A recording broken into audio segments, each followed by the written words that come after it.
Be attentive, be reflective, and be decisive. Those three commands or exhortations were the hallmark of a Jesuit who lived in the last century, who made considerable contributions to the fields of mathematics, philosophy, and theology. His name was Bernard Lonergan.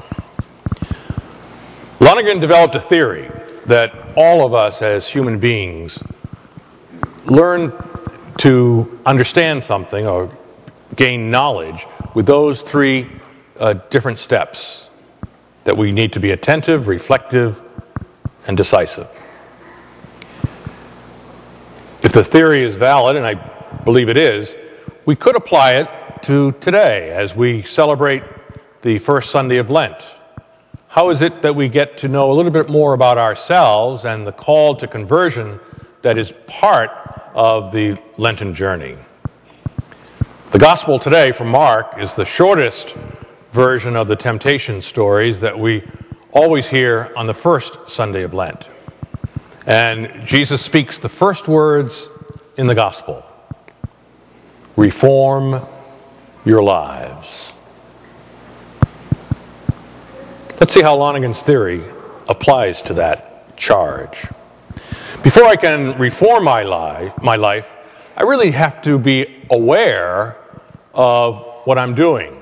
I have to be attentive.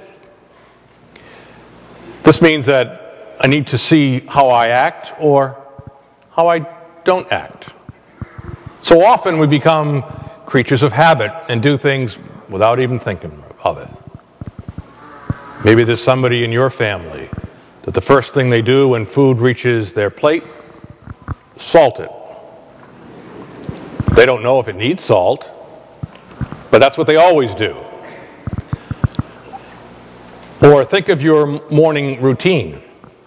You don't get up and say, I think, what will I do first this morning? Will I brush my teeth before breakfast or after breakfast? Do I have coffee before I have breakfast, or don't I have any coffee? I bet you do the same, almost the same thing every single morning without thinking about it. What Lent asks us to do is step back. Step back and be attentive to what we're doing.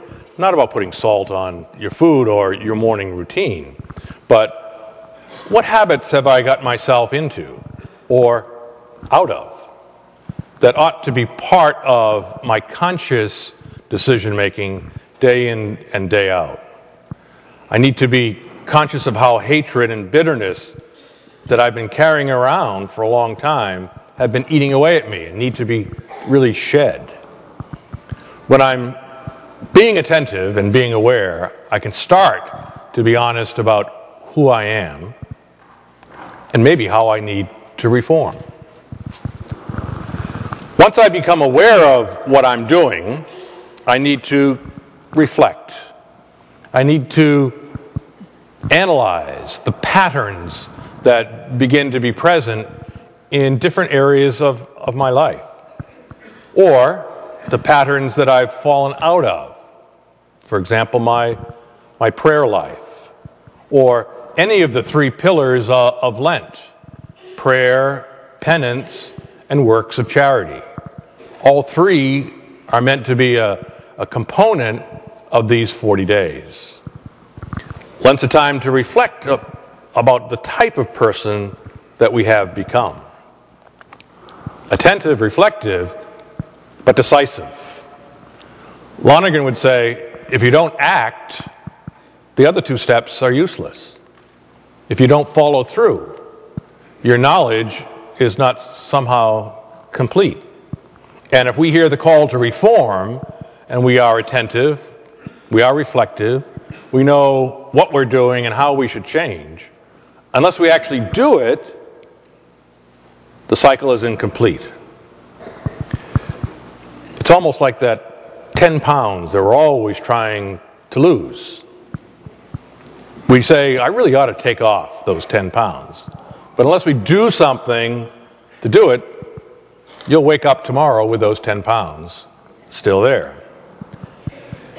It's true about living the virtuous life as well. Unless we consciously do things to introduce the virtues in our life, they'll be absent when we wake up tomorrow. Perhaps this Lent can be a time to really follow through. If you've been meaning to try to heal a broken relationship with family or friends, do it this Lent. If you've been meaning to pay more attention to your spouse or your children, do it this Lent. If you've been meaning to be kinder to your aging parents, do it this Lent. If you've been meaning to pay more attention to your prayer life, do it this Lent. If you've been meaning to celebrate the sacrament of reconciliation or confession, do it this Lent. And here in the Diocese of Fall River, they're having a Be Reconciled to God weekend, which is March 20 and 21, where if the plan goes as conceived, that in every single church in the Diocese of Fall River, on March 20 and 21, there'll be confessions heard for a period of 6 hours, 2 on Friday night and 4 on Saturday. So if you want to get to confession, you have your choice of churches. The invitation to reform our lives is heard on the first Sunday of Lent, and we have 40 days to reply. May Easter morning find all of us renewed, revitalized, and reformed.